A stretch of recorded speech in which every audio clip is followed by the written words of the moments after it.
यस्य स्वयं स्वभावाप्ति रभावे कृत्स्न कर्मणा तस्मै संज्ञानरूपाय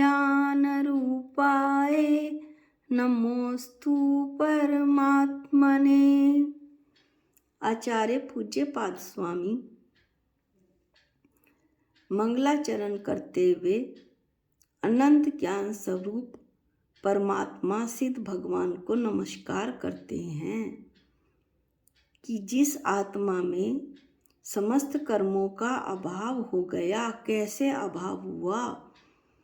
अपने पुरुषार्थ के बल पर उन्होंने शुद्ध स्वभाव की प्राप्ति करी। ऐसे सिद्ध भगवान परमात्मा को मेरा नमस्कार हो। अब नमस्कार करके वो अगली कारिका कहते हैं।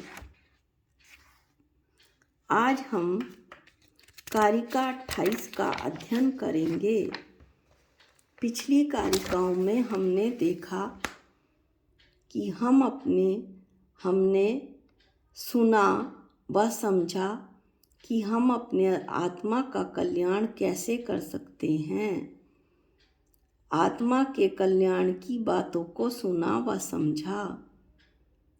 अब इस कारिका में बताएंगे कि आत्मा का चिंतन कैसे करें। यदि हमें अपनी आत्मा का चिंतन करना है तो उसका चिंतन कैसे करें।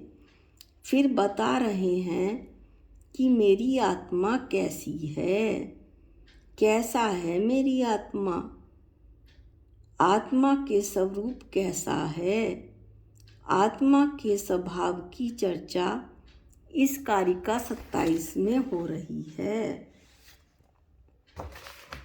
जो इस प्रकार है। एको हम निर्ममम शुद्धो ज्ञानी योगींद्र गोचरः बाह्या संयोगजा भावा मतः सर्वेपि सर्वथा। अहम मैं एक अकेला हूँ, एक हूँ। अहम मैं एक हूँ, मैं एक हूँ, अकेला हूँ। निर्ममम मेरा और कोई नहीं है। संसार में मेरा कोई नहीं है और किसी भी प्रकार की ममता से मैं रहित हूँ। शुद्ध मैं शुद्ध हूँ। ज्ञानी मैं ज्ञानी हूँ, जानने देखने वाला हूँ। तथा योगींद्र श्रेष्ठ योगियों द्वारा गोचरः जाना जाता हूँ। अर्थात जो मुनि महाराज ध्यान लगाते हैं, शुद्धोपयोग में जाते हैं, उनके द्वारा मैं जाना जाता हूँ। संयोग से उत्पन्न होने वाले सभी पदार्थ, पत्नी, बच्चे, मकान, घर गृहस्थी, माता पिता, ये सभी पदार्थ मुझसे सर्वथा सब तरह से बाहर हैं, भिन्न हैं, मेरे से भिन्न हैं ये सभी पदार्थ। ऐसा आचार्य कह रहे हैं। अब पुनः सुनिए।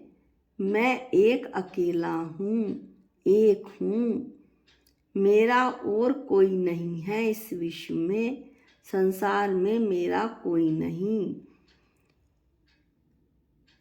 मैं ममता रहित हूँ, किसी भी प्रकार की ममता से मैं रहित हूँ। मैं शुद्ध हूँ, ज्ञानी हूँ, श्रेष्ठ योगियों द्वारा जाना जाता हूँ।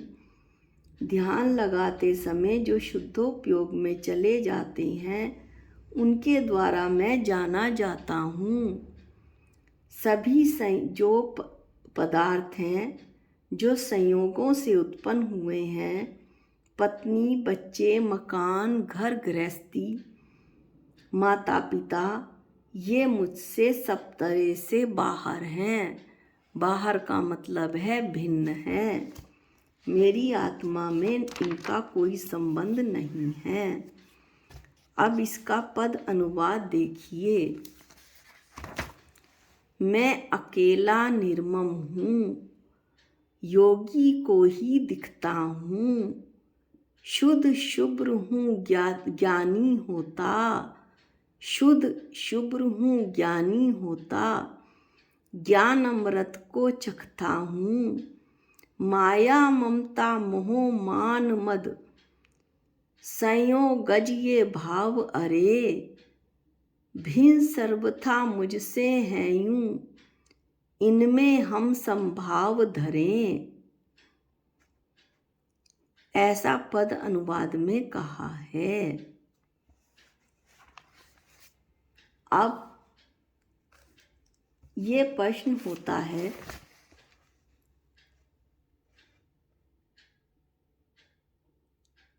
कि मेरा शरीर तो मेरे साथ रहता है और मेरे शरीर का व मेरा एक क्षेत्र अवगाह संबंध है, फिर भी वो अलग है, मैं अलग हूँ। वह पुद्गल है और मैं चेतन हूँ। आचार्य बताते हैं शिष्य को, जब शिष्य प्रश्न करता है कि जितने भी बहिरंग पदार्थ शरीर आदि हैं, क्या उनसे मेरा कोई संबंध नहीं? तो देखिए आचार्य कितनी शांति से उत्तर देते हैं। इन संबंधों की चर्चा शास्त्रों में निश्चय न से व व्यवहार न से होती है।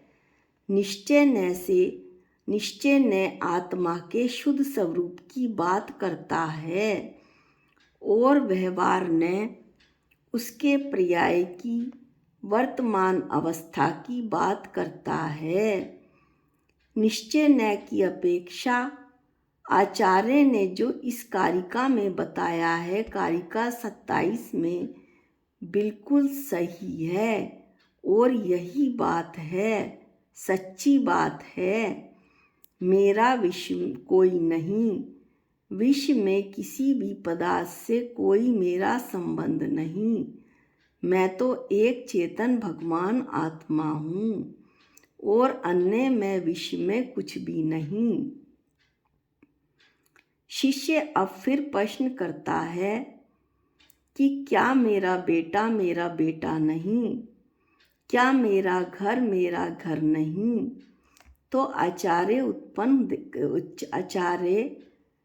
उत्तर देते हैं कि नहीं, ऐसा नहीं है। बेटा तुमसे उत्पन्न हुआ है, इसलिए तुम्हारा कहा जाता है। व्यवहार न से तुम्हारा बेटा तुम्हारा ही है। लेकिन इसे थोड़ा और भी समझना पड़ेगा। हम घर जाते हैं तो क्या हम अपने घर में जाते हैं या दूसरे के घर में चले जाते हैं?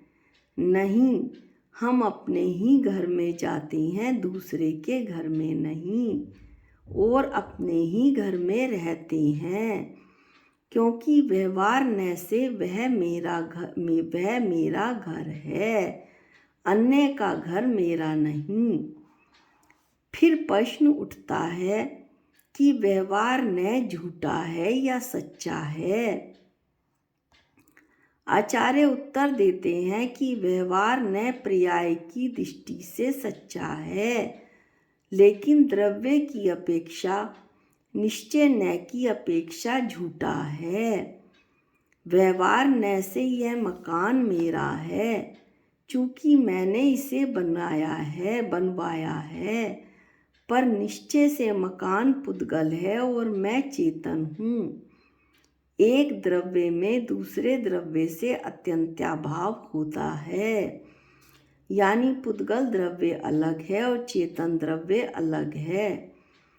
तो मैं मकान रूप यानी पुद्गल द्रव्य रूप कैसे हो सकता हूँ? कदापि भी नहीं हो सकता।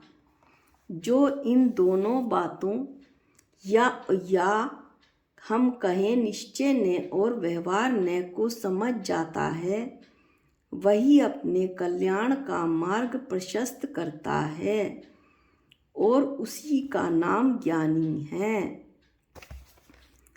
शिष्य फिर प्रश्न करता है, आत्मा शुद्ध किस प्रकार से हुई? निश्चय न से आत्मा द्रव्य कर्म, भाव कर्म और नो कर्म से रहित है, अतः वो शुद्ध है। संसार अवस्था में व्यवहार न से शरीर से युक्त आत्मा अशुद्ध है। विशेष बात यह है कि शुद्ध स्वर्ण को कोई नहीं पहन सकता। ये दृष्टांत बता रहे हैं आचार्य, और दृष्टांत में ये बताया कि शुद्ध आत्मा इसी तरह संसार में नहीं रह सकती, वह तो सिद्धालय में ही जाएगी। संसार में तो कर्म सहित आत्मा ही रहेगी, अतः न का विचार जरूरी है। शिष्य फिर प्रश्न करता है कि आचार्य, हमारी आत्मा शरीर के साथ तो रहता है, फिर आपने इसे अकेला क्यों कहा? एको हम क्यों कहा? आचार्य कहते हैं, निश्चय से तो मैं अकेला ही हूँ। व्यवहार न से शरीर मेरा है, शरीर से मेरा संबंध है, मैं शरीर के साथ रहता हूँ, लेकिन ये पर्याय दृष्टि है। वास्तविकता तो ये है कि मैं किसी के साथ नहीं रहता, मैं तो बना बनाया अभिसिद्ध भगवान आत्मा हूँ, निश्चय न से। आगे आचार्य कहते हैं, मम स्वरूप है सिद्ध समान, अमित शक्ति सुख ज्ञान निधान। मेरा स्वरूप तो सिद्धों के समान है, मैं अनंत शक्ति वाला हूँ, अनंत सुख और अनंत ज्ञान की निधि हूँ। आज के वीडियो में इतना ही। अगली कारिका 28 अगले वीडियो में पढ़ेंगे। जा वाणी के ज्ञान से सूझे लोकालोक, जो वाणी मस्तक नमो सदा देतु हूँ धो। हे जिन वाणी भारती तोहे जपूं दिन रैन, जो तेरी शरणागते वो पावे सुख चैन। सबको जय जिनेंद्र।